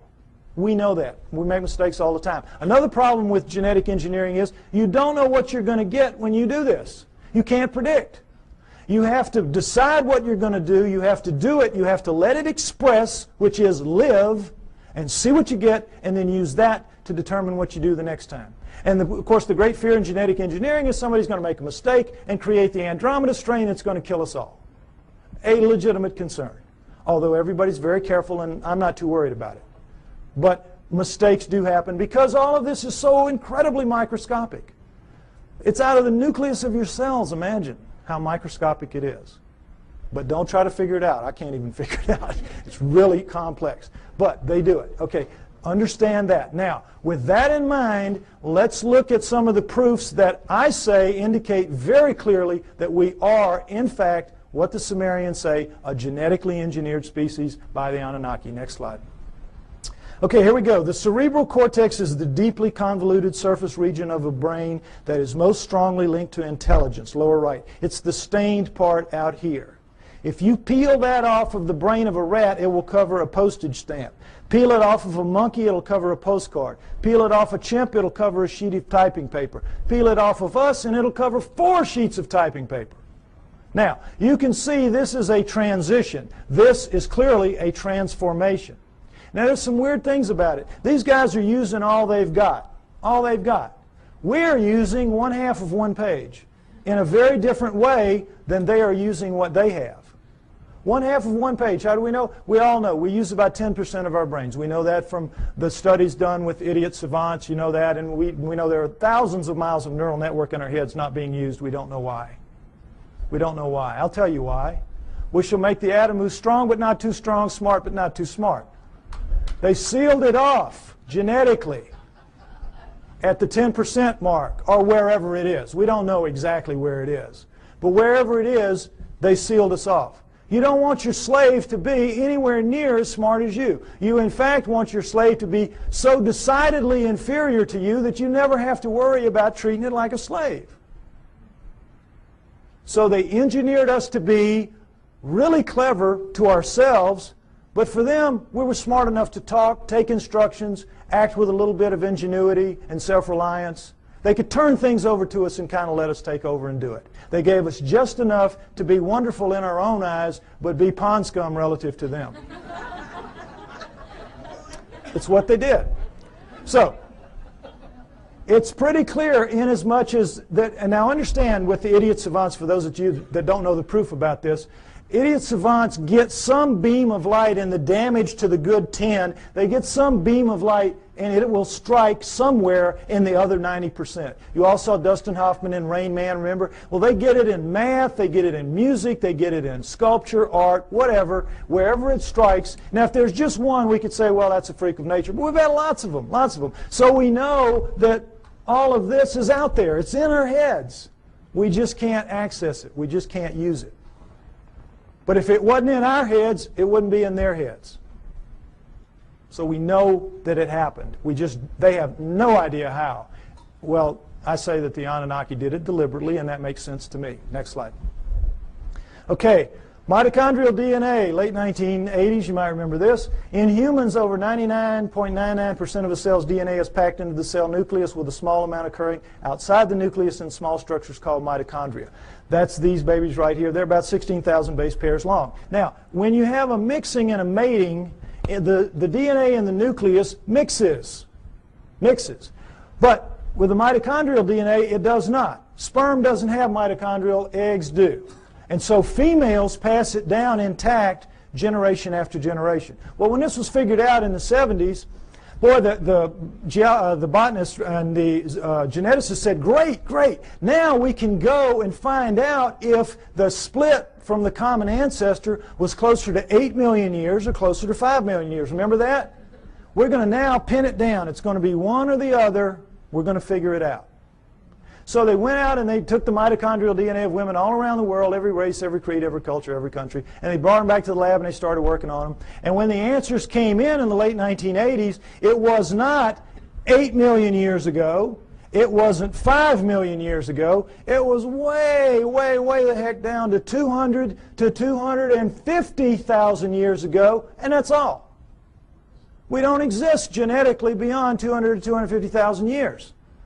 And of course, needless to say, the anthropologists said, you guys are nuts. We've got these skulls showing, these bodies showing, these prehumans showing that we go back millions of years. What's the matter with you? And the geneticists said, we couldn't have been wrong that many times. Impossible. We'll do it again. And they have. They've done it. It always comes out the same. Outside 250,000 years ago. That's it. We're brand spanking new. Brand new on this planet. Now, there's still a lot of people, there's still a lot of people that will not accept that. A lot of people that will not accept that. But it is true, and it is becoming more and more acceptable, for as outrageous as it is. Now, not only do we know when we were created, we know where. Where? Because the oldest of us consistently kept coming in southern Africa. Next slide. And in fact, the cover of Newsweek in 1987 showed that if in fact there was an Adam and Eve, they were black. They would have to have been black. But of course they knew the flak they were going to catch, in the South at least, so they made the blacks look as white as they could. This guy looks almost as white as O.J., doesn't he? But the point is, in trying to have it both ways, they caught it coming and going, because you can imagine the letters to the editor after this issue. But the point is, it tells the truth. The oldest of us do come from southern Africa, and we definitely are 200 to 250,000 years old. And guess what else? That is just what the Sumerians say about us. That the Anunnaki created us around 200 to 250,000 years ago in southern Africa to dig their gold. What a coincidence. What a coincidence. Okay, next slide. Okay, what happens when a creature is born in the wild severely screwed up physically? What happens to it? Dies, right? Parents will kill it. They will not put that defect into the gene pool. You're looking at the great exception. You're looking at 28 of our most severe genetic defects, but we have 4,000 and counting. 4,000 and counting. Now, we're only 200, 250,000 years old. We shouldn't have one. We've got 4,000 and counting. How did it happen? Cutting and splicing process mistakes. Cutting and splicing, oops, made a mistake. Cutting, splicing, oops, made a mistake. They don't care. They're making a slave. They're not going to fix the mistakes. What do they care if it's 1 in 100 dies from the problems? If it's 1 in 10, they don't care. They're making a mistake. They're making a slave. But they know the numbers, like we have found out the hard way. If you let the population propagate naturally, those numbers go way down for each person. Right now, as we sit here, we average about 50 of the 4,000, each of us. And we have a mating with our mate. If we share any of those 50, then each of our offspring will have a 1 in 4 chance of expressing it. That's why you'll get mongoloids in the best of families, mongoloids in the lowest of families, and all around the world. And that's what genetic defects are. In the wild, you will get 2-headed calves and 6-legged goats. That's a sperm-egg misconnect. That's not something that you see steadily on and on. A little gem like spina bifida, which is not going to let you live to adulthood, nor is it going to let you reproduce if you do. What's that doing in a gene pool? It was all put there, folks. Put there. No question. Next slide. Okay, here we go, the chromosome match. It's kind of hard to see, comparison rather. Humans, chimpanzees, gorillas, and orangutans right here. And you see how similar they are. And as we know that between humans and chimpanzees, there's 99% similarity in the DNA and 98% with gorillas. And it's like, oh, well, then that we're just kissing cousins. That's as close as you can be. We're almost the same thing. Well, not really. Because we're talking about a 3 billion base pair genome. 1%, that's 30 million base pairs. That's a couple thousand strands of DNA. If you know what you're doing, that's a lot of change. But also understand that all higher animals, and never say this, share 50% and up. Squirrel, 50% and up. You see, so it isn't quite as astounding as it seems. But what we're looking at here is the Anunnaki have got themselves a real problem. And that problem is this. They come to Earth and they decide they're going to make the slave. They decide we're going to use this creature of Earth, let's say it was an Alma. They test the blood, and what do they find? First thing, big problem, 48 chromosomes. All primates have 48 chromosomes. But they, the Anunnaki, have only 46 chromosomes. How do we know that? Because we have 46 chromosomes. We descend from primates, and yet somehow we lose 2 whole chromosomes. That's an awful lot of DNA. And somehow we're so much better than them. Well, they have 68 or something like that relative to them. But we don't. We have 46. So we know this was the result of the genetic engineering, and they had a problem, the Anunnaki did. What could they do? They had to, how it works. There's 24 in sperm and egg, 23 sperm and egg. So you got to get the sperm and the egg to match up, one or the other, 23 or 24. Can you take out a chromosome from the creature of Earth, the 24, and still have a creature of Earth? No. Can you add a chromosome to yourself and still have an Anunnaki? Go up to 24 from 23? No. you got a real problem. It's an insoluble problem. And you need that because you got to get the first hybrid to get in the game of the genetic engineering. You got to get something alive that is a blending of you two to begin to work on it. So what can you do? How can you solve that problem? There's only one way, and boy, is it smart. You go in and you look and you compare the chromosomes, and you find two that can be fused and will take up one space but maintain the integrity of all the chromosomal material. You find a spot where you can fuse two to make one, and now you've got all the material but taken up one place, and now you're ready to rock and roll. You with me? All right, let's look at the number 2 chromosome close up. They just went to the second one. They just looked down the row and they said, okay, this will work. Orangutan, 2 and 3. Gorilla, 2 and 3. Chimp, 2 and 3. Human. Uh-oh. Fusion. How long do you think it would take Mother Nature to do this? There's no clearer proof that we're genetically engineered just like they say we are. Next slide. And so, I think it's fair to say that everything we know is wrong, at least about human origins, that we were given life by the gods with a small g through the equivalent of a test tube, and that we were the hair-covered hominoids, and that our humanity emerged from that. Now, this is where I normally end it, and they tell me I'm running out of time, so I want to get to the new thing that I want to share with you. Oh, no, oh, here it is. Because this is really exciting to me. On the 12th of this month, which was just recently, I received an email from a person who wants to remain anonymous. And this is what he said to me. He is a geneticist, a full-blown geneticist. And he says, "Dear Mr. Pi, I agree with your conclusions and will give you a few hints, if you wish, as a DNA deep throat. First, look up the huge discontinuities between man and the various apes for whole mitochondrial DNA, genes for the Rh factor, and human Y chromosomes, among others. Regarding number 3, the chromosomes, I refer you to K.D. Smith's 1987 study titled Repeated DNA Sequences of the Human Y Chromosome. It says most human Y chromosome sequences so far examined do not have homologs, which are similar sequences, on the Y chromosomes of other primates. Human female DNA does look somewhat ape-like, but not the male Y. This means that if we are a crossbred hybrid species, as you contend, meaning me, the cross had to be between a female ape-like creature, a creature of the earth, as the Sumerians said, and a male person from elsewhere, as I also contend."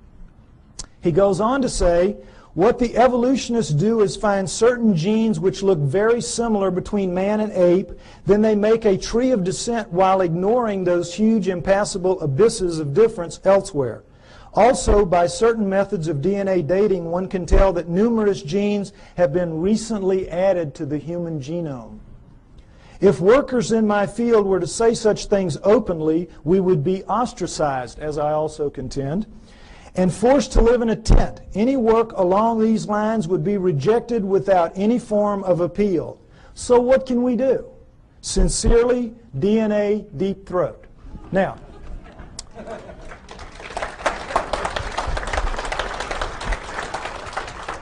what this means, thank you, what this means is we win.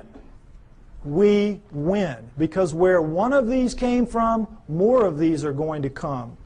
As my profile rises higher, and I think, frankly, that I'm the only person out here pushing this genetic stuff that you're seeing like this, more of these are going to come my way. We're going to win. You've seen the evidence. Now, right now, we're getting our brains kicked out. We are getting our brains kicked out. That's why we're called the fringe. And the reason is we keep mounting these frontal attacks on the establishments.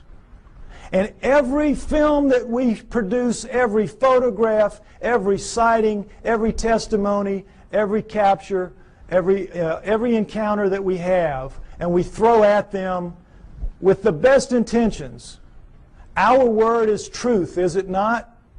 Our word is, it's true. It's true. And their word is what? Liar. Liar. They dress it up. They say, well, you don't know what you're talking about. You don't know what you're seeing. you made a mistake, it was swamp gas, whatever. They're basically standing there and saying, you're just a bunch of liars. We're right and you're wrong, and because it is our word against their word, our word truth, their word liar, their word wins. Day in, day out, year after year. It's very frustrating, is it not? Boy, it just annoys the heck out of me. But what this means is we're going to win in the end. Why? Because the genes say so.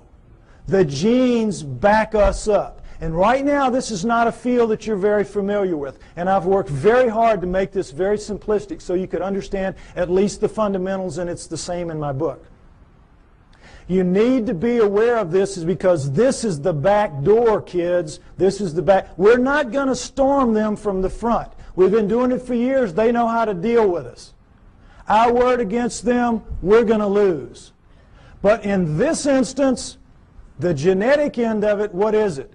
It's their word against them. It's their research against them. They're going to lose. We're going to beat them with the genetic evidence. We got to beat them. We will beat them. We know we're right. We know they're wrong. They know they're wrong. They know they're wrong. We just have to get mentally tough and accept that this is a war. This is a fight.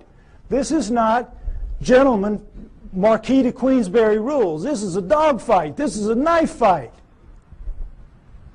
And you all have got to get out there and proselytize. You have to familiarize yourself with these basics at least.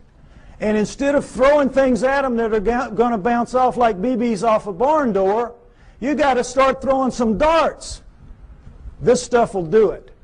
This will do it. We can win. We're going to win. Thank you.